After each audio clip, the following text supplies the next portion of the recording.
많은 사람들은 건강검진이 언제나 좋은 선택이라고 생각합니다. 하지만 나이가 들수록 어떤 검사는 오히려 건강에 해가 될 수 있다는 사실 알고 계셨나요? 조금 낯설게 들릴 수 있지만 실제로 모든 검사가 안전한 것은 아닙니다. 특히 고령층에게 흔히 권유되는 검사들 중 일부는 잘못된 경고, 불필요한 불안, 심지어 위험한 처치로 이어질 수 있습니다. 이건 지나친 걱정이 아니라 요즘 점점 더 많은 의사들이 70세 이상 환자를 진료하면서 직접 체감하고 있는 현실입니다. 나이에 상관없이 똑같은 검사를 적용하는 방식은 이제 더는 유효하지 않다는 목소리가 커지고 있습니다. 이번 영상에서는 고령자에게 꼭 필요하지 않은 5가지 건강검진에 대해 자세히 살펴봅니다. 실제로 많은 의사들도 본인에게는 피하는 검사들이죠. 왜 이 검사가 권장되고 있는지, 그 이면에 어떤 위험이 숨어 있는지, 그리고 부담 없이 대체할 수 있는 방법까지 함께 알아보겠습니다. 나이와 몸 상태, 그리고 삶의 질을 존중받아야 할 당신에게 맞는 의료가 필요합니다. 건강을 아끼는 만큼 불필요한 검사나 과잉 치료에 지치고 싶지 않으시다면 이 영상이 분명 도움이 될 것입니다. 겁을 주려는 것이 아닙니다. 확신을 드리기 위해 70세 이후에 건강을 제대로 지킬 수 있는 기준을 함께 세워보려는 겁니다. 지금부터 시작하겠습니다. 첫 번째는 많은 분들이 당연히 받아야 한다고 여기는 검사 바로 대장 내시경입니다. 특히 대장암을 조기에 발견할 수 있는 중요한 수단으로 알려져 있기에 오랜 시간 동안 이 검사는 건강검진의 표준처럼 여겨져 왔습니다. 그런데 나이가 70을 넘어서면 이야기가 달라집니다.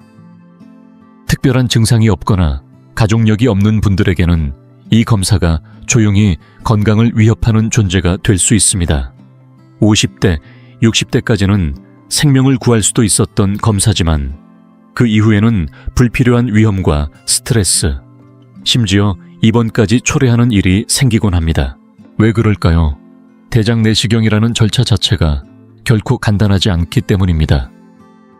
검사 전에는 장을 비우기 위한 강한 약물을 복용해야 하고 검사 당일에는 진정제를 맞은 채로 긴 스코프가 장 깊숙이 삽입됩니다. 젊은 사람에게도 꽤나 부담스러운 일이지만 고령자에게는 그 부담이 훨씬 더 큽니다. 장 청소 과정에서 심한 탈수나 전해질 불균형이 쉽게 발생하는데 이는 노년기에 매우 위험한 상태를 초래할 수 있습니다. 또한 진정제는 나이가 들수록 체내에 더 오래 남아 혼란, 어지러움, 낙상 위험을 높입니다. 그런데 이보다 더 심각한 문제가 있습니다. 75세 이상 고령자 중 상당수가 내시경 도중 발견된 작은 용종 때문에 불필요한 수술이나 추가 치료를 받게 되는 경우가 많다는 사실입니다. 문제는 이처럼 느리게 자라는 용종은 보통 10년에서 15년 이상 지나야 암으로 진행될 가능성이 있다는 점입니다. 그런데 70세 이후, 심지어 80세에 접어든 분들에게 그 긴 시간이 실제로 의미가 있을까요? 그렇지 않을 가능성이 큽니다. 그럼에도 불구하고 용종이라는 단어 하나만으로 불안이 커지고 검사, 재검사, 생검, 심지어 장절제까지 이어지는 고통스러운 과정을 감내하게 되는 겁니다. 예방이라는 이름으로 시작된 개입이 오히려 건강을 해치는 상황이 되는 겁니다. 이와 관련해 제가 절대 잊지 못할 사례가 있습니다. 서울 성북구에 사는 82세의 김영호 어르신은 평소 등산도 즐기고 정신도 또렷한 분이셨습니다. 특별한 소화기 증상이 없었지만 병원에서 권유를 받아 정기 대장 내시경을 받기로 하셨죠. 검사 전날 장정결제 때문에 심하게 탈수되셨고 검사 당일에는 몹시 피곤하고 멍한 상태로 귀가하셨습니다. 그런데 그날 밤 화장실에서 중심을 잃고 넘어지면서 고관절이 골절됐습니다.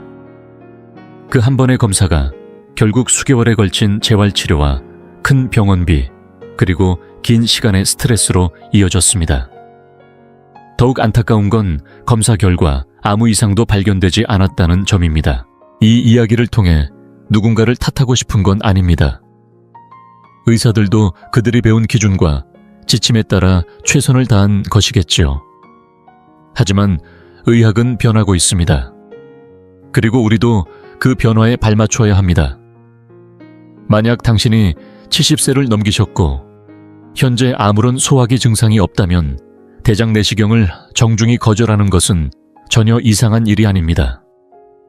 최근에는 집에서 간편하게 할 수 있는 대변 검사도 훨씬 안전하고 효과적인 대안이 될 수 있습니다. 핵심은 이 검사로 인해 우리 몸과 마음이 치르게 될 대가를 진지하게 따져보는 데 있습니다. 물리적 고통뿐 아니라 정서적 불안, 경제적 부담까지 모두 고려했을 때 과연 이 검사가 꼭 필요한 일인지 다시 생각해 봐야 합니다. 우리는 이제 많은 검사가 곧 좋은 치료라는 고정관념에서 벗어나야 합니다. 특히 70세 이후에는 더 많은 검사보다 더 신중한 선택이 진정한 건강관리가 될 수 있습니다. 검사를 피하는 것이 건강을 소홀히 여기는 게 아닙니다. 오히려 내 몸을 더 깊이 이해하고 존중하는 행동입니다. 지금의 나는 단순한 숫자가 아니라 인생 전체를 살아온 존재로서 더 이상 불필요한 위험에 노출되어서는 안 됩니다. 두 번째는 이름만 들어도 든든해 보이는 검사, 바로 전신 스캔입니다. 머리부터 발끝까지 내 몸 구석구석을 기계가 들여다본다는 건 언뜻 보면 아주 똑똑한 예방처럼 들립니다. 아직 문제가 되기 전에 미리 발견해 조치할 수 있다면 건강을 오래 지킬 수 있을 것 같죠. 하지만 현실은 그렇지 않습니다. 특히 70세를 넘긴 시니어에게는 이 검사가 축복이 아니라 오히려 저주가 될 수 있습니다. 전신 스캔, 특히 CT나 MRI는 단순한 건강검진이 아닙니다. 굉장히 정밀하고 민감한 기술이기 때문에 우리 몸속의 모든 것을 정말 말 그대로 모든 것을 잡아냅니다. 그 중에는 평생 문제를 일으키지 않을 작은 결절, 무해한 그림자 같은 것들도 포함되어 있습니다. 그런데 그런 무심한 발견 하나가 마음속에서 시한폭탄처럼 작동하기 시작합니다. 그저 지나가도 될 만한 아주 작은 이상소견 하나가 불안의 씨앗이 되고 어느새 진료 예약 조직 검사 전문이 진료까지 이어지는 의학적 회전목매에 올라타게 되는 겁니다. 이런 현상이 왜 70세 이후에 더 위험할까요? 나이 든 몸은 젊은 시절처럼 회복하거나 버티지 못합니다. 45세에 가볍게 받을 수 있었던 조직검사가 75세에는 폐에 구멍이 나거나 감염이 생길 수도 있습니다. 단순한 MRI 촬영조차 오랜 시간 누워있는 것 자체가 관절에 무리가 되고 고통이 됩니다. 그러나 무엇보다 위험한 건 신체적 결과가 아니라 정서적 반응입니다. 많은 노인들이 실제로 존재하는 건강보다 아직 오지 않은 가능성에 더 많은 두려움과 에너지를 쏟습니다.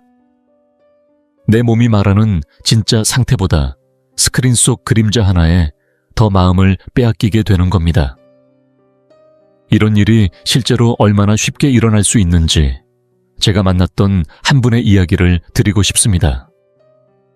수원에서 열린 시니어 건강 세미나에서 만난 78세의 박영자 어르신은 매일 걷기 운동도 하고 별다른 증상 없이 건강한 생활을 하시던 분이었습니다. 그런데 한 건강박람회에서 무료 전신 스캔을 홍보하던 이동 검진 차량에서 검사를 받으셨고 신장에 아주 작은 병변이 있다는 이야기를 들으셨습니다. 그 병변은 너무 작아 어떠한 문제도 일으키지 않았고 앞으로도 무해할 가능성이 높았습니다. 하지만 병변이라는 단어 하나가 마음속에 불을 지폈습니다. 불안은 걷잡을 수 없이 커졌고 결국 한 달도 채 안 되어 수술대에 오르셨습니다. 그 이후 몇 개월에 걸친 회복 체력 저하, 계속 남아있는 후유증까지 그 작은 이상 소견 하나가 없었다면 어쩌면 지금도 밝게 걷고 계셨을지도 모릅니다. 이것을 의학적으로는 과잉 진단이라고 부릅니다. 감정적으로는 불필요한 공포이며 경제적으로는 지속적인 손실입니다. 특히 전신 스캔은 보험 적용이 거의 되지 않기 때문에 뚜렷한 의학적 이유가 없는 경우 많은 노인분들이 자비로 검사 비용을 부담하게 됩니다. 평안함을 사고 있다고 생각하지만 실제로는 끝이 보이지 않는 검사 시스템에 들어가는 입장권을 산 셈입니다. 70세 이후에 책임감 있는 건강관리는 조금 다르게 생겼습니다. 기계의 말이 아니라 내 몸의 신호에 귀를 기울이는 것. 작은 이상에 예민하게 반응하기보다 지금 누리고 있는 건강을 믿어주는 것. 모니터 화면에 잡힌 희미한 그림자가 당신 삶의 중심이 되게 해서는 안 됩니다. 그 그림자가 진짜 병이 아니라면 그에 쏟을 시간과 두려움 또한 아깝기 때문입니다. 지금 이 영상을 계속 시청하고 계시고 저희가 나눈 이야기들이 정말 유익하다고 느껴지신다면 댓글에 숫자 3번을 남겨주세요. 그 한 글자가 당신께서 여전히 저희와 함께하고 계시다는 따뜻한 신호가 되어 큰 힘이 됩니다. 아직 채널을 구독하지 않으셨다면 지금 구독 버튼을 누르시고 알림 설정도 함께 해주세요. 앞으로 올라올 소중한 영상들을 놓치지 않으실 수 있습니다. 당신의 응원은 저희에게 큰 힘이 됩니다. 당신 덕분에 저희는 정보를 전하고 마음을 나누며 조금이나마 희망의 빛을 전할 수 있는 영상을 계속 만들 수 있습니다. 앞으로도 저희와 함께 걸어가 주세요. 감사합니다. 세 번째는 한동안 심장질환 조기 발견의 핵심이라 불리며 널리 권장되었던 검사, 바로 심장 스트레스 테스트입니다. 러닝머신에 올라 심장을 일정 시간 동안 무리하게 움직이게 만든 뒤 반응을 살피는 방식이죠. 겉보기에 이 검사는 단순하면서도 과학적으로 느껴집니다. 심장을 밀어붙여 봐야 문제를 알 수 있다는 논리는 많은 사람들에게 납득이 가기 쉬운 개념이었습니다. 하지만 그 논리가 70세를 넘어서면서부터는 오히려 역효과를 불러올 수 있다는 사실 알고 계셨나요? 50대, 60대에는 유용할 수 있었던 이 검사가 70세 이후에는 불필요한 공포를 부르고 때로는 되돌릴 수 없는 건강 악화를 초래하는 도화선이 됩니다. 왜냐하면 노년기에는 우리 몸 자체가 이미 자연스러운 변화를 겪고 있기 때문입니다. 혈관이 조금 더 단단해지고 혈압이 더 쉽게 출렁이며 심장의 전기 신호 패턴도 약간 달라집니다. 이건 병이 아니라 단지 나이 들매 일부일 뿐입니다. 하지만 기계는 그 차이를 구분하지 못합니다. 단지 정상에서 벗어났다는 신호만 인식할 뿐이죠. 이처럼 작은 이상 소견 하나가 발견되면 뒤따르는 것은 끝없는 검사와 시술의 연쇄입니다. 관상동맥 조영술, 카테터 삽입, 스텐트 시술 경우에 따라서는 우회 수술까지 이어질 수 있습니다. 그리고 이런 과정 하나하나가 고령자에겐 실제적인 위협이 됩니다. 조영제는 신장에 무리를 주고 시술 중 출혈이나 혈압 급강하가 발생하기도 하며 회복기간도 길고 합병증 위험도 높습니다. 처음엔 단순한 러닝머신 위 검사였지만 끝은 병원 침대에서의 몇 개월이 되어버릴 수 있는 겁니다. 서울 은평구에 사는 74세의 최종수 어르신의 이야기가 바로 그런 경우였습니다. 은퇴 후 손주들과 산책을 즐기시고 가슴 통증도 없고 피로감도 전혀 없으셨던 분입니다. 단지 연례건강검진에서 담당 의사가 혹시 모르니라는 이유로 심장 스트레스 테스트를 권유했습니다. 결과는 경계선 이상이었고 이후 심장내과로 전원, 그리고 관상동맥 풍선 확장술까지 빠르게 진행됐습니다. 문제는 그 이후였습니다. 시술 부위에서 감염이 생기고 결국 중환자실까지 가게 되었죠. 그 후 6개월 동안 재활병원과 가정을 오가며 회복에 집중하셨지만 이전의 활기는 돌아오지 않았습니다. 그때 그 러닝머신 검사 정말 필요했던 걸까요? 이런 이유로 지금은 대한심장학회와 고령의학 전문가들 사이에서도 아무 증상이 없는 노년층에게 정기적인 스트레스 테스트를 권하지 않는 흐름이 강해지고 있습니다. 가슴 통증도 없고 숨이 차지도 않고 이유 없는 피로가 없다면 굳이 심장을 자극해가며 검사할 필요가 없다는 겁니다. 오히려 해가 더 클 수 있다는 점에서 말이죠. 중요한 것은 오래 사는 것보다 어떻게 잘 사느냐입니다. 심장을 확인하고 싶다는 마음 충분히 이해합니다. 심장은 우리 존재의 중심이고 생명 그 자체의 박동이니까요. 그래서 더욱 불안해지기도 합니다. 하지만 바로 거기서부터 지혜가 시작됩니다. 건강한 노화란 모든 위험 가능성에 매달리는 것이 아닙니다. 오히려 내 몸이 보내는 현재의 신호를 듣고 독립성과 회복력을 유지하며 불필요한 의료 개입에서 자신을 지켜내는 것입니다. 물론 심장 건강을 무시하라는 이야기는 아닙니다. 오히려 그 반대입니다. 단지 병원 기계 앞에 서는 것보다 매일 걷는 습관 균형 잡힌 식사 사람들과의 따뜻한 관계, 스트레스 조절이야말로 진짜 심장을 살리는 길이라는 겁니다. 기계도 아니고 전선도 아니고 30, 40대를 기준으로 만든 검사들이 아닙니다. 우리가 이 나이에 가장 필요로 하는 것은 바로 분별력입니다. 가능하다고 해서 다 할 필요는 없습니다. 검사라고 해서 모두가 선물은 아닙니다. 때로는 검사를 거절하는 용기야말로 가장 삶을 지키는 결정일 수 있습니다. 네 번째는 많은 분들이 여전히 안심을 위한 필수 절차라고 믿는 정기 대장 내시경입니다. 사실 대장암이라는 단어만 들어도 마음이 불안해지는 건 자연스러운 일입니다. 증상도 없이 조용히 다가오고 발견했을 땐 이미 늦은 경우도 많다는 이야기 누구나 한 번쯤 들어보셨을 겁니다. 그래서 그동안 대장 내시경은 현대의학의 대표적인 조기 예방 도구로 찬사를 받아왔습니다. 하지만 오늘 우리가 꼭 알아야 할 진실이 있습니다. 70세를 넘기면 이 검사가 더 이상 예방이 아니라 부담이 될 수 있다는 사실입니다.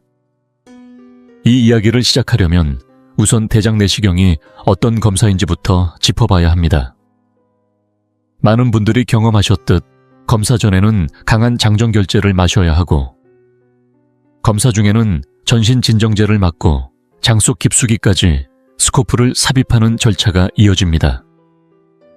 그런데 이 진정제 나이가 들수록 체내에서 분해되는 속도가 느려지고 뇌는 그 영향을 더 크게 받습니다. 그 결과 검사 이후 수일간 길게는 몇 주간 혼란 기억력 저하, 멍한 상태가 이어지는 수술 후 인지기능 저하 증상이 발생할 수 있습니다.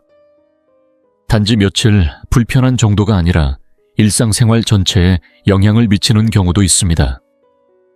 그리고 잊지 말아야 할 또 하나, 바로 장 청소 과정입니다. 젊을 땐 견딜만 했던 대량의 하재 섭취가 노년기엔 탈수와 전해질 불균형 신장기능 저하까지 유발할 수 있습니다.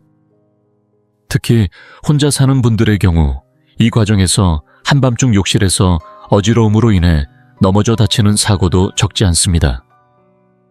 실제로 병원 응급실에 실려오는 노인의 낙상 원인 중 하나가 대장 내시경 준비 단계에서 발생한 사례인 경우가 있습니다.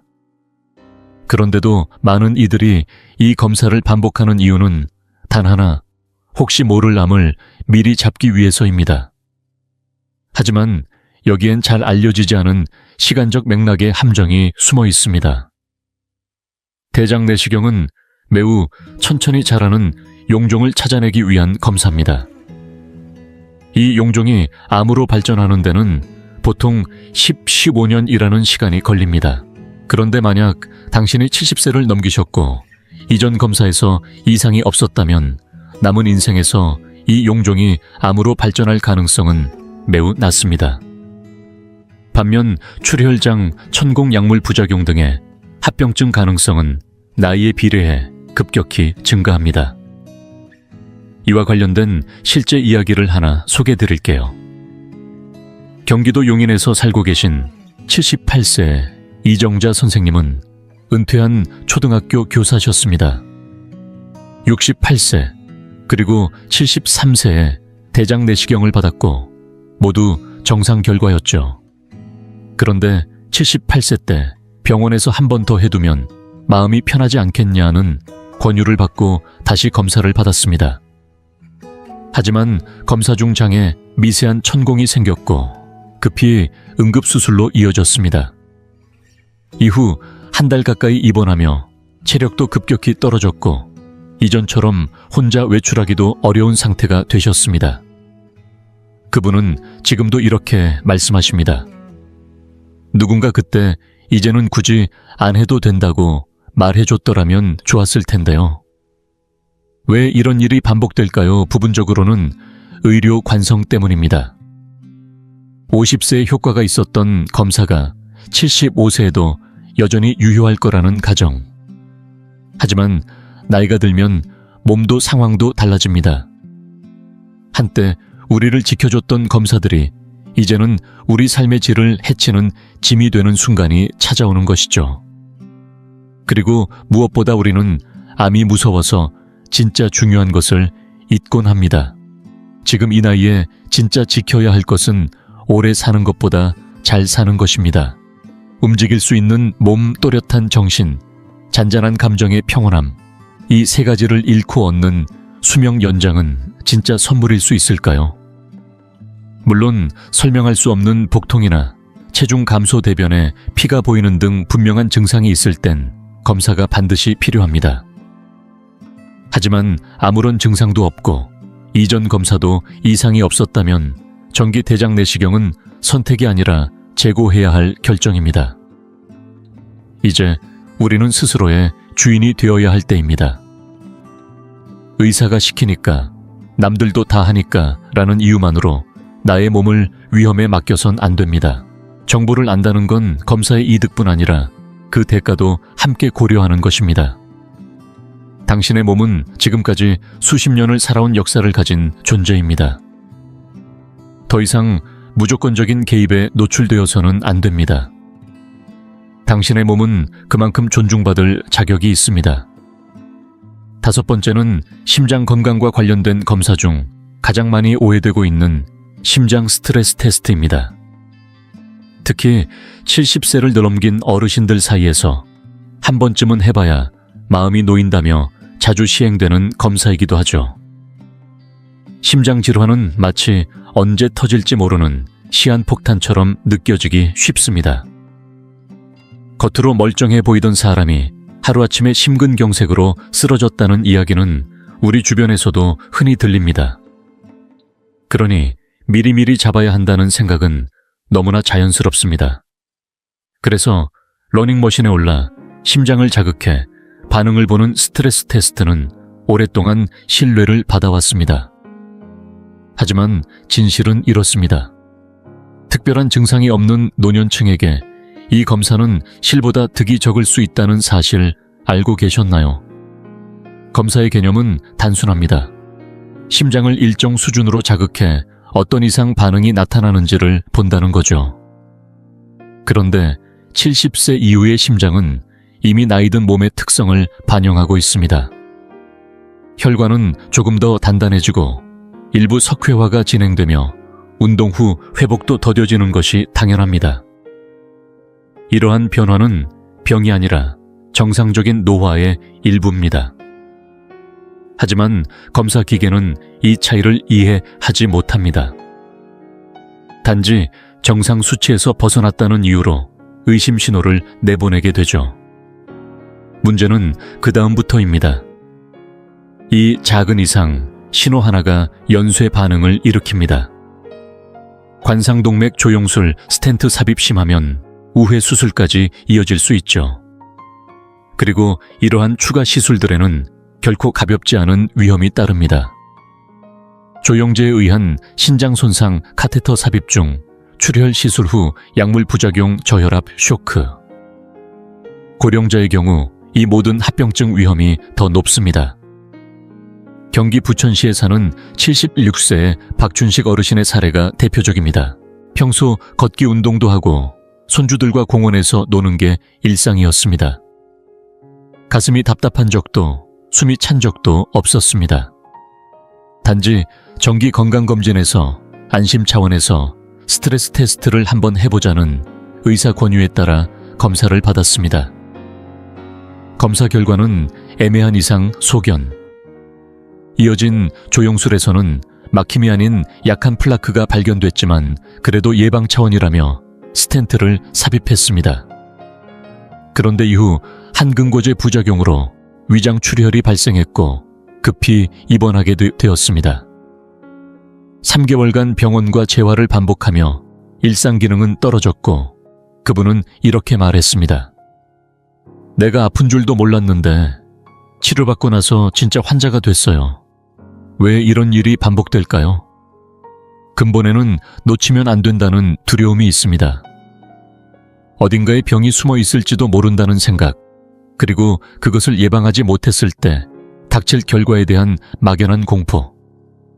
하지만 이 시기의 삶에서는 많이 하는 것보다 올바르게 고르는 것이 더 중요합니다. 그래서 지금은 국내외 심장 전문의들 사이에서 점점 더 많은 이들이 증상이 없는 노년층에게는 정기적인 스트레스 테스트를 피할 것을 권고하고 있습니다. 이유는 간단합니다. 이 검사가 심장마비를 줄여주지도 않고 사망률을 낮추지도 않기 때문입니다. 가슴 압박감, 약간의 숨참 원인 모를 피로감 같은 실제 증상이 있을 때는 당연히 검사가 필요합니다.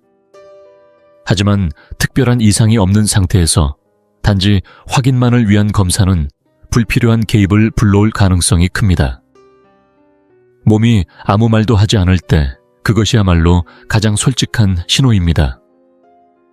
잘 자고, 잘 걷고, 일상에서 활력을 느끼고 있다면 그 자체가 건강의 증거입니다. 기계보다 데이터보다 내 몸이 주는 메시지를 신뢰해야 할 때입니다. 이제 우리는 공격적인 개입에서 사려 깊은 관찰로 전환할 시점에 와 있습니다. 병을 미리 찾기 위해 모든 검사를 받아야 하는 것이 아니라 내 삶을 지키기 위해 꼭 필요한 것만 선택하는 용기. 그것이 바로 지혜로운 노화입니다. 모든 질병을 다 이겨낼 필요는 없습니다. 이제는 당신의 시간, 당신의 명료함, 그리고 당신의 품위를 지키는 것이 가장 소중한 치료입니다. 마지막으로 꼭 나누고 싶은 이야기가 있습니다. 나이가 든다는 건 무력해진다는 뜻이 아닙니다. 오히려 지금이야말로 세상을 좀 더 깊이 들여다볼 수 있는 나이입니다. 서두르지 않고 천천히 이 질문을 던질 수 있는 용기. 이게 정말 나를 위한 걸까? 요즘은 뭐든 많을수록 좋은 세상이죠. 더 많은 검사, 더 많은 약, 더 많은 치료. 하지만 때로는 가장 용기 있는 선택이 덜 하는 것일 수도 있습니다. 무관심해서가 아니라 오히려 더 깊이 이해하고 더 정확히 판단하려는 태도에서 나온 선택입니다. 내 몸을 알고 내가 진짜 중요하게 여기는 것이 무엇인지 아는 데서 비롯된 지혜입니다. 이제 70세를 넘긴 시기에는 건강관리조차도 바뀌어야 합니다. 마치 공장처럼 자동으로 굴러가는 시스템 위에 몸을 올려놓을 게 아니라 나에게 진짜 중요한 것이 무엇인지, 나는 어떤 방식으로 살아가고 싶은지를 중심에 두어야 합니다. 젊은 시절 기준으로 설계된 매뉴얼을 무조건 따르다 보면 오히려 에너지를 잃고 평안을 잃고 인생의 소중한 시간마저 잃게 될 수 있습니다. 의사 선생님들을 탓하는 게 아닙니다. 그분들도 지금까지 배운 시스템 안에서 최선을 다하고 계신 겁니다. 하지만 이제는 우리도 그 시스템을 맹목적으로 따르기보다 그 안에서 나에게 맞는 방향을 찾아야 할 때입니다. 혹시 이 영상을 통해 생각이 한 번이라도 흔들리셨다면 그 자체로 이 영상은 충분히 의미를 가진 것입니다. 그리고 꼭 기억해 주세요. 어떤 검사를 거절한다고 해서 건강을 외면하는 것이 아닙니다. 오히려 그건 당신이 더욱 신중하게 살아가고 있다는 증거입니다. 이득과 부담을 스스로 따져보며 진짜 필요한 선택을 하려는 태도야말로 건강을 지키는 첫걸음입니다. 모든 검사가 정답이 되진 않습니다. 어떤 검사는 오히려 불필요한 걱정, 과잉 진단, 과도한 치료라는 미로로 당신을 밀어넣을 수도 있습니다. 그러니 이젠 건강의 주도권을 되찾으세요. 주저하지 말고 의사와 솔직히 이야기 나누어 보세요. 이 검사가 정말 결과를 바꿀 수 있는지, 아니면 단지 기록을 남기기 위한 절차인지 물어보세요. 그리고 내 시간, 내 에너지, 내 삶의 편안함을 떠올려 보세요. 이 나이에 그것들은 정말 소중한 자산입니다. 당신은 이제 당신만의 방식대로 살아갈 권리를 얻으신 분입니다. 두려움이 아니라 사려 깊은 선택으로, 과잉 치료가 아닌 지식으로 무장하여 언제 닥칠지 모를 병을 준비하기보다 오늘을 의미 있게 살아가며 연결된 삶을 만들어 가세요. 오늘 함께해 주셔서 감사합니다. 이 영상에서 기억에 남는 점 또는 앞으로 삶에 어떻게 적용하고 싶은지 댓글로 나눠주시면 정말 감사하겠습니다. 여러분의 생각은 저희에게도 큰 배움과 격려가 됩니다. 이 영상이 도움이 되셨다면 좋아요와 구독, 그리고 필요한 분에게 조용히 공유해 주세요. 여러분의 응원이 앞으로도 의미 있는 콘텐츠를 만드는데 큰 힘이 됩니다.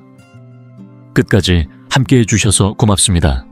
다음 영상에서 또 뵙겠습니다. 안녕하세요. 저는 강유진 박사입니다. 오늘 이 자리에 함께해 주셔서 정말 반갑습니다.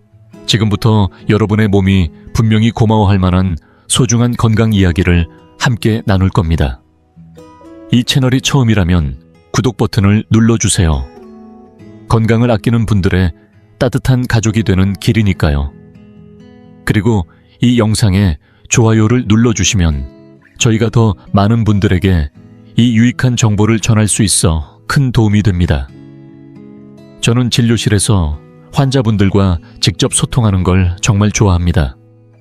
그래서 지금 이 영상을 어느 지역에서 보고 계신지 댓글로 알려주시면 감사하겠습니다. 혹시 여든을 넘긴 지금도 밤마다 여러 번 잠에서 깨어 화장실을 찾고 계신가요? 단순한 노화의 불편함이라고 넘기기엔 이 문제는 수면과 건강, 심지어는 독립적인 삶의 유지까지 방해하는 큰 요인입니다. 연구에 따르면 60세 이상 성인의 78%가 잠들기 전 하나의 사소한 실수 때문에 야간요가 심해진다고 합니다. 오늘 영상에서는 바로 그 실수가 무엇이고 어떻게 하면 다시 온전한 밤을 회복할 수 있을지 정확히 알려드릴 예정입니다. 반복되는 이런 방해 요소는 몸을 지치게 하고 짜증을 유발하며 삶의 활력을 떨어뜨릴 수 있습니다. 그래서 어떤 분들은 오후 늦게부터 물을 의도적으로 피하거나 밤에 잘 못 잘까봐 사람들과의 모임까지도 포기하게 되는 일이 생기곤 합니다. 사실 여러분도 매일 아무렇지 않게 반복하고 있는 5가지 습관이 이 문제의 진짜 원인일 수 있습니다. 오늘은 그 5가지가 무엇인지, 그리고 어떻게 하면 간단하면서도 확실하게 고칠 수 있는지 알려드리겠습니다. 많은 분들이 밤에 여러 번 깨어 화장실을 가는 증상, 즉 야간요를 단순한 노화의 일부로 생각하지만 사실 그것은 생활 리듬 어딘가에 균형이 깨졌다는 신호일 수 있습니다. 그리고 그 균형의 무너짐은 생각보다 훨씬 심각한 결과를 초래할 수 있습니다. 의학 연구에 따르면 야간요로 인한 수면 분절은 노년층에서 낙상 위험 증가, 심혈관 질환 인지 저하, 심지어 우울감까지도 직접적으로 연관되어 있다고 보고되고 있습니다. 밤마다 자주 깨게 되면 우리 몸은 깊은 수면 단계, 특히 기억을 정리하고 세포를 회복시키는 렘 수면에 도달하지 못하게 됩니다. 이 말은 곧 단순히 피곤함을 넘어서 몸이 스스로 회복하고 재생하는 시간을 빼앗긴다는 뜻입니다. 이런 상태가 장기간 지속되면 노화 속도가 빨라지고 면역력은 떨어지며 집중력과 판단력도 점차 약해질 수 있습니다. 하지만 관점을 바꿔줄 좋은 소식도 있습니다. 대부분의 노인성 야간뇨는 복잡한 질병이 원인이 아니라 생활 속에서 반복되는 몇 가지 습관에서 비롯되며 이 습관만 바로잡아도 야간뇨는 놀라울 만큼 줄어들 수 있습니다. 수면의학과 노인의학 분야에서 수십 년간 연구해온 결과 특정한 5가지 행동을 고치기만 해도 밤중 배뇨를 현저히 줄이거나 완전히 없앨 수 있다는 사실이 밝혀졌습니다. 지금부터 소개해드릴 방법들은 모두 탄탄한 과학적 근거에 기반하고 있으며 이미 수천 명의 사례를 통해 탁월한 효과가 검증된 전략들입니다. 그리고 본격적으로 시작하기 전에 당신에 대해 조금 더 알고 싶습니다. 지금 이 영상을 보고 계신 당신은 몇 살이신가요? 그리고 어느 지역에서 시청 중이신가요? 댓글로 남겨주세요. 당신의 이야기를 읽는 것은 저에게 큰 기쁨이 될 것입니다. 당신이 나누어 주시는 삶의 경험 하나하나가 우리의 이 공간을 더욱 따뜻하고 가까운 곳으로 만들어줄 거라고 믿습니다. 그럼 이제 함께 시작해 볼까요? 잠자기 전 3시간 이내에 수분 섭취. 언뜻 보기엔 누구나 아는 단순한 이야기처럼 들리겠지만 그 속에는 생각보다 훨씬 복잡하고 놀라운 진실이 숨어 있습니다. 많은 사람들이 밤늦게 물 마시는 것만 줄이면 된다고 생각하지만 실상은 그렇지 않습니다. 물만 피하면서도 여전히 수프나 과일차, 심지어 약물까지 우리 몸에 수분을 숨겨둔 음식과 음료들을 아무 생각 없이 섭취하고 있는 경우가 대부분입니다. 바로 이런 숨은 수분들이 수면 중 방광을 자극하는 진짜 원인이 되는 경우가 많습니다. 이 시점에서 우리 몸 안에서 벌어지는 일은 꽤나 흥미롭습니다. 우리가 잠들기 전 3시간 동안 액체를 섭취하게 되면 원래라면 소변 생성을 줄여야 할 시간에 신장은 여전히 액체를 처리하느라 바쁘게 작동합니다. 이로 인해 밤사이 방광에 소변이 계속 쌓이게 되고 자주 깨어나게 되는 악순환이 반복됩니다. 특히 나이 들수록 수분에 더 민감해지기 때문에 수프 한 그릇 수박이나 참외처럼 수분 함량이 높은 과일 따뜻한 차 한 잔 혹은 특정 약물을 통한 수분 섭취까지도 모두 누적되어 밤새 방광을 가득 채우는 원인이 됩니다. 이와 관련해 소개하고 싶은 이야기가 있습니다. 경상북도 구미시에 사는 72세의 김말순 어르신은 수년간 밤마다 3번에서 많게는 9번까지도 화장실에 가야 했습니다. 물을 줄여보기도 하고 약을 복용하거나 수술까지도 고려해봤지만 별다른 효과를 보지 못했습니다. 정말 지쳤어요. 잠은 망가지고 제 몸이 제게 족쇄처럼 느껴졌죠. 그렇게 말씀하시던 김 어르신은 결국 저녁 수프와 자기 전 늘 마시던 캐모마일 차 한 잔이 문제의 핵심이라는 사실을 뒤늦게 알게 되었습니다. 제가 알려드린 수분 조절 전략을 전면적으로 실천한 결과 단 2주 만에 밤 화장실 가는 횟수가 단 1번으로 줄었습니다. 이 습관을 바로잡는 건 단순히 잘 자는 것 이상의 변화를 가져옵니다. 자기 전 신장에 과도한 부담을 주지 않게 되면 몸은 자연스럽게 한기뇨 호르몬인 바소프레신의 분비를 늘리게 됩니다. 이 호르몬은 소변의 농도를 높이고 생성량을 줄여주어 단순히 화장실 가는 횟수를 줄이는 데 그치지 않고 깊고 회복력 있는 수면을 가능하게 합니다. 아침에 일어났을 때 훨씬 개운하고 낮 시간 동안의 활동도 한결 더 활기차게 느껴질 것입니다. 이 변화를 실질적으로 그리고 지속 가능하게 실천하려면 수분 통제 시간을 설정하는 것이 중요합니다. 예를 들어 평소 밤 9시에 잠자리에 드신다면 저녁 6시 이후에는 물을 포함한 모든 액체 섭취를 멈추는 것이 좋습니다. 여기에는 물뿐만 아니라 차, 커피, 주스, 국물 있는 음식 수분이 많은 과일, 아이스바와 같은 간식까지도 포함됩니다. 거동이 불편하신 분의 경우에는 응급시나 약 복용을 위한 최소량의 물을 침대 곁에 준비해 두되 그 외에는 자제하시는 것이 좋습니다. 당뇨가 있거나 갈증을 유발하는 약을 복용 중이라면 주치의와 상담을 통해 수분 섭취 시간을 오전이나 이른 오후로 조정하는 방법을 함께 고민해보는 것이 현명합니다. 김말순 어르신은 몇 달 뒤 이렇게 말씀하셨습니다. 이렇게 간단한 게 제 인생을 이렇게까지 바꿀 줄 몰랐어요. 마치 50대처럼 푹 자고 나면 온종일 에너지가 넘쳐요. 손주들이 저더러 요즘 왜 이렇게 힘이 넘치냐고 놀라더라니까요. 이 두 번째 습관은 바로 늦은 저녁 식사와 이뇨작용을 유발하는 음식을 저녁에 섭취하는 것입니다.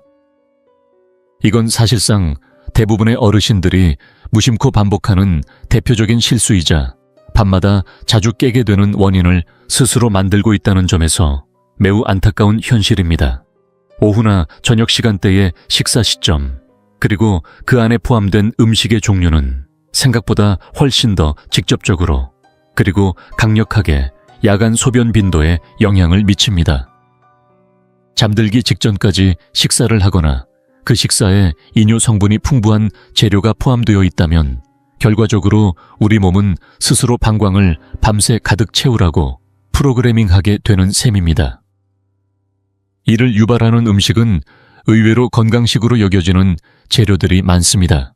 토마토, 오이, 샐러리, 아스파라거스, 수박, 커피, 녹차, 초콜릿, 파슬리나 고수 같은 허브류 등은 모두 자연적인 이뇨작용을 유도하는 성분을 포함하고 있습니다. 문제는 많은 사람들이 이러한 식품을 건강에 좋은 것이라는 이유로 의심 없이 섭취하며 결과적으로 밤마다 깨는 악순환을 스스로 만들고 있다는 점입니다. 이와 관련된 생리학적 원리는 꽤나 흥미롭습니다. 우리 몸은 식사 후 약 3-4시간 정도 소화를 진행하는데 특히 누워있는 상태에서는 이 소화 과정이 더뎌지고 음식 속 이뇨 성분이 혈액을 통해 장시간 순환하게 되며 신장에 영향을 주게 됩니다. 게다가 염분이 많은 음식을 즐겨 먹는 경우 체내는 낮 동안 수분을 저장하고 있다가 밤에 이 수분을 한꺼번에 배출하려고 하는 경향이 생기는데 이는 수면 중 소변량이 늘어나는 또 하나의 큰 원인이 됩니다. 이와 같은 식습관이 실제 삶을 얼마나 좌우하는지 보여주는 이야기가 있습니다. 경기도 고양시에 사는 68세의 정재훈 씨는 은퇴 후 생활의 즐거움 중 하나가 늦은 저녁 식사였다고 말했습니다.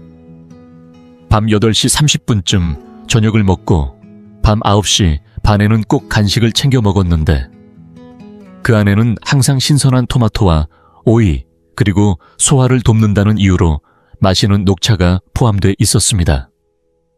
그는 저에게 이렇게 말했습니다.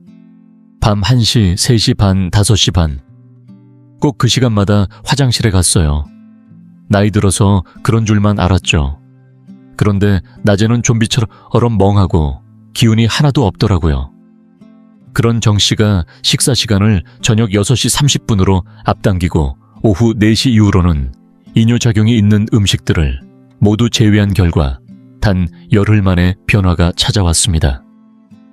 밤에 한 번만 화장실에 일어나는 날이 생기기 시작했고 3주가 지나자 6시간 이상 연속으로 잠을 자는 밤도 생겨났습니다. 이처럼 식사 시간과 음식 종류를 몸의 리듬에 맞게 조절하는 것은 단순히 야간료를 줄이는데 그치지 않습니다. 소화의 질이 개선되고 역류성 식도염 같은 야간 위장 장애도 줄어들며 밤사이 신진대사가 훨씬 효율적으로 이루어질 수 있습니다. 게다가 많은 분들이 아침에 부기 현상이 줄어들고 일어났을 때 몸이 가볍고 활력이 넘친다는 사실에 놀라움을 표현하십니다. 이 전략을 실천 가능하게 만들기 위해선 가장 이상적인 방법은 잠들기 최소 4시간 전에 저녁 식사를 마치는 것입니다.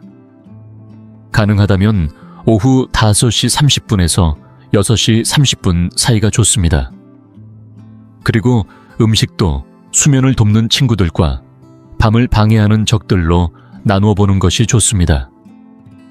수면 친화 음식으로는 살코기, 현미밥, 고구마, 바나나, 귀리, 브로콜리, 당근 등이 있고, 방해 음식으로는 앞서 언급한 이뇨식품들과 더불어 술이 있습니다. 술은 처음에는 졸음을 유도하지만 이후에는 수면 중 자주 깨게 만드는 대표적인 방해 요소입니다. 만약 저녁 식사 시간을 조정하기 어려운 일정이 있거나 약 복용으로 인해 식사가 늦어질 수밖에 없다면 주치의와 함께 건강을 해치지 않는 선에서 식사 구조를 조정하는 것이 바람직합니다. 최근 정재훈 씨는 이렇게 이야기했습니다. 이젠 저녁 6시에 밥상 앞에 앉아요. 왕처럼 식사하고 아기처럼 잡니다. 아내가 저를 보며 깜짝 놀라고 저 자신도 10년은 젊어진 것 같아요. 3. 세 번째 습관은 얼핏 보면 똑똑한 전략처럼 느껴질 수 있지만 실제로는 많은 어르신들을 야간요의 악순환에 빠뜨리는 아주 위험한 덫입니다. 바로 잠자기 전 혹시 몰라서 한 번 더 화장실에 다녀오는 행동입니다. 실제로 요의가 뚜렷하게 느껴지지 않더라도 안심 차원에서 미리 비워두는 습관을 반복하다 보면 방광은 점점 작은 용량에 익숙해지고 이는 밤새도록 불필요한 각성을 유발하는 원인이 됩니다. 대부분의 사람들은 방광이 마치 단순한 저장고처럼만 여겨지지만 사실 방광은 매우 민감하고 학습 능력이 뛰어난 근육 조직입니다. 반복적인 행동을 통해 그 크기와 기능을 학습하게 되죠. 예를 들어 방광이 충분히 차지도 않았는데 자꾸 미리 비워버리면 뇌는 이 정도 양에서도 배출하라는 잘못된 신호체계를 몸에 학습시키게 됩니다. 그렇게 되면 밤중에 방광에 소변이 겨우 150ml만 차 있어도 가득 찬 것처럼 느껴지는 착각이 발생하고 실제로는 비워야 할 필요가 없는데도 불구하고 수면이 반복적으로 끊어지게 되는 겁니다. 이 복잡하지만 흥미로운 생리 현상은 단순한 생활 습관에서 비롯되며 의외로 많은 분들이 이 사실을 모르고 살아갑니다. 건강한 성인의 방광은 보통 300, 500ml의 소변을 무리 없이 저장할 수 있습니다. 하지만 미리미리 비우는 행동을 반복하면 방광이 제대로 확장하지 못하는 약한 근육처럼 변해버리는 것이죠. 이와 관련해 기억에 남는 사례가 있습니다. 전라남도 순천시에 사는 74세의 이정숙 여사는 남편을 여인 뒤 혼자 생활하면서 매일 밤 자기 전 반드시 화장실을 다녀오는 안심의식을 만들어 실천해 왔습니다. 이 여사는 이렇게 말씀하셨습니다. 솔직히 말하면 밤에 자다가 실수할까봐 무서웠어요. 꼭 요의가 있는 것도 아니었는데 그냥 안전하게 한번 비우는 게 낫겠다 싶었죠. 하지만 그 결과는 오히려 정반대였습니다.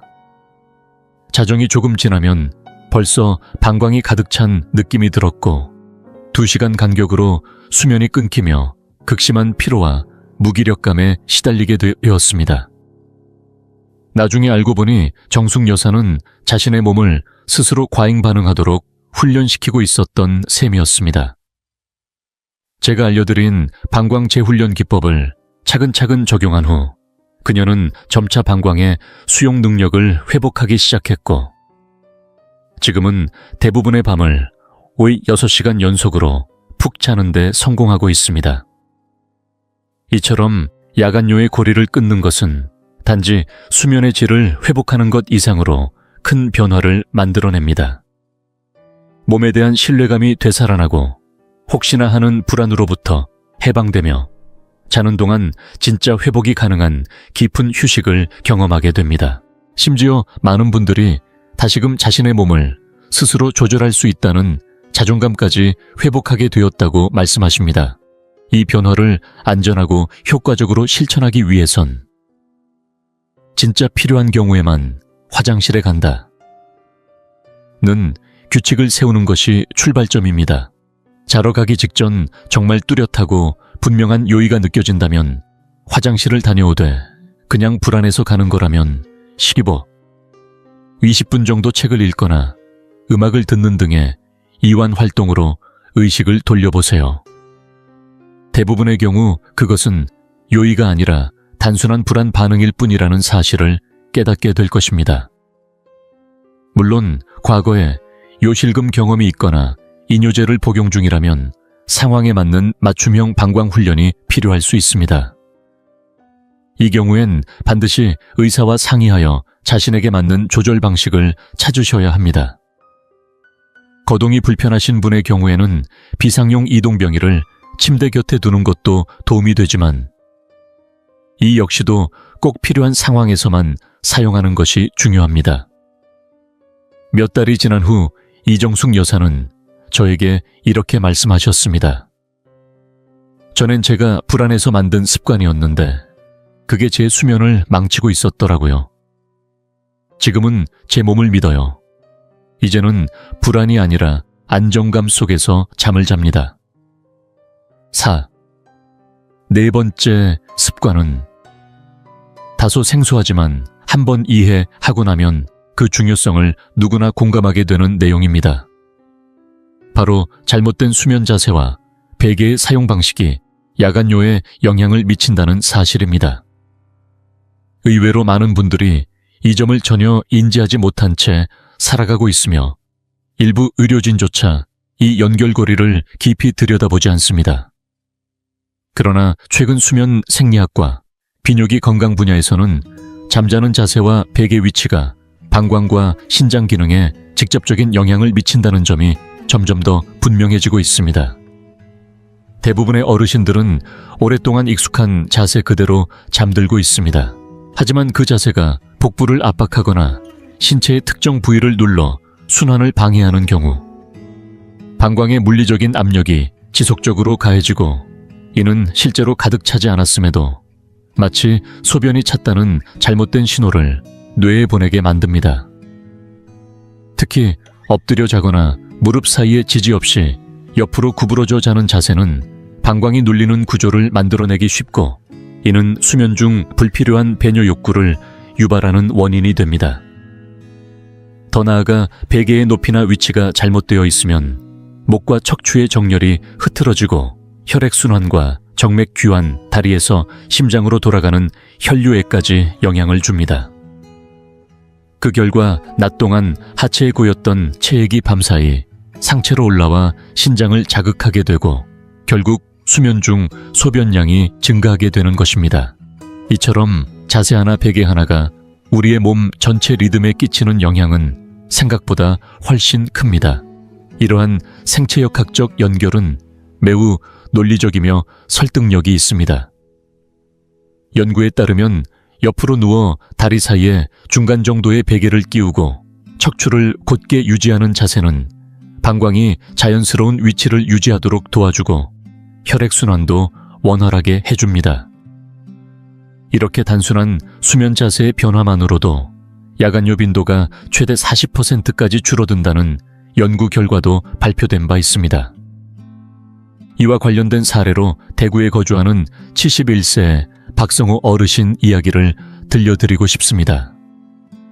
그는 군 복무 시절부터 30년 넘게 엎드려 자는 습관을 유지해 왔습니다. 그게 제일 편했어요. 그렇게 자야 몸이 풀리는 느낌이 들었죠. 그렇게 말씀하시던 박 어르신은 어느 순간부터 매일 밤 3번씩 깨 화장실에 다녀오는 일이 반복되었고 심지어 전립선 이상을 의심해 비뇨기과 검진까지 고려하고 있었습니다. 그러던 중 수면 자세와 야간요 사이의 상관관계를 알게 되셨고 그날부터 옆으로 자는 연습을 시작하셨습니다. 다리 사이에 베개를 끼우고 허리를 비틀지 않도록 척추를 정렬시키는 데 집중하셨죠. 처음에는 낯설고 불편했지만 2주 만에 밤중 배뇨 횟수가 한두 번으로 줄었고 한 달이 지나자 중간에 한 번도 깨지 않고 아침까지 푹 자는 날도 늘어났습니다. 자세를 바로잡는 이 변화는 단순히 소변 횟수를 줄이는데 그치지 않습니다. 척추가 곧게 정렬되며 요통이 줄어들고 호흡이 편해지며 코골이나 수면 무호흡증이 완화되고 전반적인 수면 깊이와 질도 현저히 개선됩니다. 많은 분들이 아침에 일어났을 때 뻣뻣함이 사라지고 관절이 훨씬 부드럽게 움직인다고 말합니다. 이 변화를 편안하게 실천하기 위해서는 왼쪽으로 누워 자는 자세부터 시작하는 것이 좋습니다. 왼쪽은 심장과 위장 순환에도 더 유리한 방향입니다. 다리 사이에는 중간 정도의 단단함을 가진 베개를 끼워 척추를 곧게 유지하고, 머리 베개는 목이 꺾이지 않도록 너무 높지도 낮지도 않게 중립 위치를 유지하는 것이 핵심입니다. 오랫동안 엎드려 자던 분들은 처음부터 완전히 바꾸기 어렵기 때문에 베개를 옆에 받쳐 조금씩 몸을 돌리는 방식으로 서서히 적응해보는 것이 좋습니다. 관절염이나 허리 통증이 있는 분은 인체공학적 구조의 쿠션이나 특수 지지 베개를 활용하면 훨씬 수월하게 자세를 바꿀 수 있습니다. 만약 심한 코골이나 수면 무호흡증이 있는 분이라면 천장을 보고 눕는 자세는 피하는 것이 좋습니다. 몇 달이 지난 뒤 박성호 어르신은 이렇게 말씀하셨습니다. 단순히 어떻게 자는가만 바꿨을 뿐인데 이게 인생의 비밀 같았어요. 밤에 안 깨고 자고 허리도 안 아프고 새벽에 일어나면 몸이 진짜 가벼워요. 이걸 진작 알았으면 좋았을 걸 싶죠. 정말 놀랍지 않으신가요? 단 하나의 자세 변화만으로도 삶이 이토록 달라질 수 있다는 사실이. 다음으로 넘어가기 전에 이 정보가 조금이라도 도움이 되셨다면 영상에 좋아요 버튼 한번 눌러주세요. 이 작은 응원이 저희에게는 큰 힘이 됩니다. 덕분에 더 많은 분들께 중요한 정보를 전할 수 있게 됩니다. 그리고 이제 많은 분들이 전혀 인식하지 못한 채 수면을 방해받고 있는 5번째 흔한 실수에 대해 함께 살펴보겠습니다. 5번째 습관은 아마도 지금까지 소개한 내용 중 가장 과소평가되면서도 올바르게 고쳤을 때 가장 극적인 효과를 가져다주는 요소일지도 모릅니다. 바로 수면 환경의 온도와 잠옷 선택이 야간요에 미치는 영향입니다. 많은 분들이 방이 조금 더운 것, 잠옷이 조금 두꺼운 것은 단순한 개인 취향이나 편안함의 문제라고 생각하지만 사실 이 두 요소는 밤사이 우리 몸의 호르몬 분비와 순환 체계에 깊숙이 관여하며 소변 생성량을 직접적으로 증가시킬 수 있습니다. 온도가 지나치게 높거나 천조절이 어려운 소재의 잠옷을 입고 잠자리에 들면 우리 몸은 열 스트레스 상태에 들어가게 됩니다. 이 상태는 수면 중 소변을 농축하고 줄여주는 역할을 하는 항인효 호르몬 바소프레신 외 자연 분비를 방해합니다. 뿐만 아니라 과열된 상태는 혈관 확장을 유도해 말초 순환을 바꾸고 낮 동안 다리나 발에 고여있던 체액이 밤사이 상체로 다시 올라가면서 신장을 자극하게 됩니다. 바로 그 순간 월요일에는 절전 모드에 들어가야 할 신장이 불필요하게 활발히 작동하게 되는 것이죠. 이와 같은 생리적 연결은 생각보다 훨씬 정교합니다. 정상적인 수면 중에는 천이 자연스럽게 섭씨 1, 2도 정도 떨어지는데 이 미세한 천 저하가 바소프레신과 멜라토닌 분비를 촉진하는 신호로 작용합니다. 그러나 방안이 20도 이상으로 덥거나 천이 발산되지 않는 두꺼운 잠옷을 입고 자면 이 생체 리듬이 방해를 받아 수면질이 떨어지고 밤새 화장실을 가게 되는 상황이 반복되는 겁니다. 실제로 여러 연구에서는 실내 온도를 18도에서 20도 사이로 유지한 사람들의 경우 야간요 빈도가 최대 50%까지 줄어들었다는 결과가 보고된 바 있습니다. 이런 과학적 원리를 실제 경험으로 체득한 분이 있습니다. 바로 경기도 평택시에 거주하는 69세의 은퇴한 초등학교 교사 김영자 여사입니다.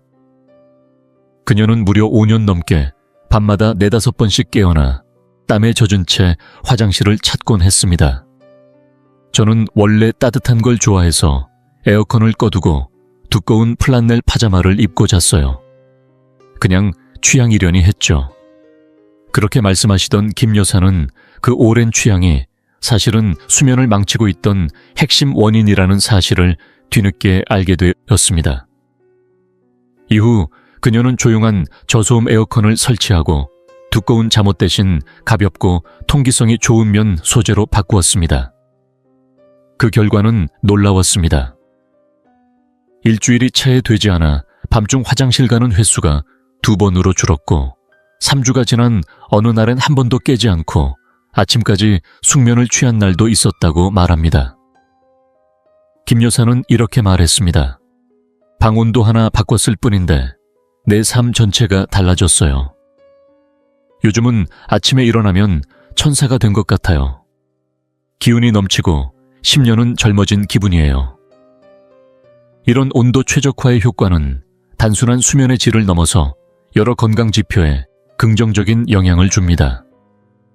더 깊은 렘수면 호르몬 균형 회복, 야간 발한 감소, 코골이 빈도 감소는 물론 아침의 개운함과 낮 동안의 에너지 회복감까지 달라집니다. 일부 여성분들에겐 갱년기 증상 중 하나인 야간 열감과 혈압 불균형까지 완화되었다는 보고도 있습니다. 이 변화를 실질적으로 그리고 경제적으로 실천하기 위해선 몇 가지 실내 환경 조정이 필요합니다. 가장 이상적인 실내 온도는 섭씨 18도에서 20도 사이입니다. 이를 위해 날씨가 허락된다면 창문을 열거나 선풍기 또는 에어컨을 활용해 일정한 공기 순환을 유지하는 것이 좋습니다. 침구는 통기성이 좋고 천을 가두지 않는 면, 리넨 대나무 섬유 소재로 바꾸고 잠옷 또한 두껍고 땀을 흡수하지 못하는 합성 섬유보다는 가볍고 숨쉬이는 면 소재를 추천합니다. 예산이 넉넉하지 않다면 최소한 천장형 선풍기나 이동식 팬을 사용해도 효과가 있습니다. 추위를 많이 타는 분의 경우 벗기 쉬운 레이어드 형태의 얇은 옷을 겹쳐 입고 자는 방식이 더 나은 선택입니다. 만약 복용 중인 약물이 천조절에 영향을 주는 경우 수면 환경 조정 시 반드시 주치의와 상의해야 합니다. 김영자 여사는 몇 달이 지난 후 이렇게 이야기했습니다. 그동안 밤마다 괴롭던 게 이토록 단순한 원인이었다니 믿기지 않았어요. 이제는 잠이 무서울 게 없고 아침이 기다려집니다. 제 삶이 완전히 바뀌었어요. 정말 놀라운 변화였죠. 여러분은 혹시 수면 중 청과 야간요 사이에 이런 깊은 연관이 있다는 사실을 알고 계셨나요? 여러분의 가족 중에도 비슷한 경험을 한 분이 있으신가요? 아래 댓글로 나누어 주세요. 저는 여러분이 들려주시는 이야기를 하나하나 읽고 꼭 직접 답글을 남기고 있습니다. 그 경험들 속에 우리가 함께 배울 수 있는 지혜가 담겨 있으니까요. 이제 여러분은 밤마다 숙면을 방해했던 5가지 습관이 무엇이었는지 모두 알게 되셨습니다. 그럼 지금부터는 이 모든 변화들을 어떻게 현실적으로 그리고 지속 가능하게 적용할 수 있을지 이야기해 보겠습니다. 이 5가지 습관을 하나하나 실천하는 것도 효과가 있지만 모두를 함께 적용했을 때 그 효과는 훨씬 강력하게 나타납니다. 야간요를 눈에 띄게 줄일 수 있을 뿐 아니라 내가 내 몸을 조절할 수 있다는 자신감이 되살아납니다. 온전한 밤, 깊은 잠, 그리고 활력 넘치는 낮이 다시 돌아옵니다. 가장 놀라운 점은 이 모든 변화가 여러분 손안에 있다는 것입니다. 비싼 약도 불편한 검사도 특수 장비도 필요하지 않습니다. 단지 지금까지는 무심코 지나쳤던 몇 가지 생활 습관을 조금만 현명하게 조정해보면 됩니다. 그리고 기억하세요.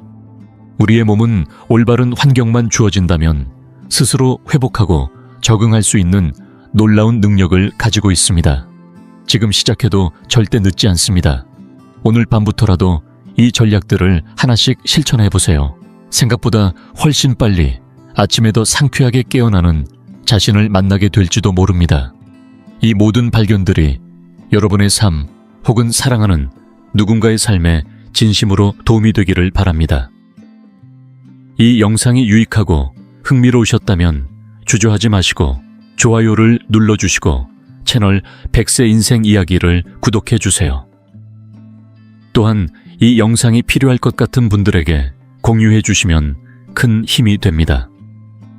여러분의 응원 덕분에 100세 인생 이야기는 앞으로도 의미 있는 콘텐츠를 통해 노후의 삶에 실질적인 정보와 가치를 전해드릴 수 있습니다.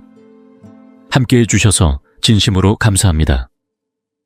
다음 영상에서 다시 뵐 수 있기를 기대하겠습니다.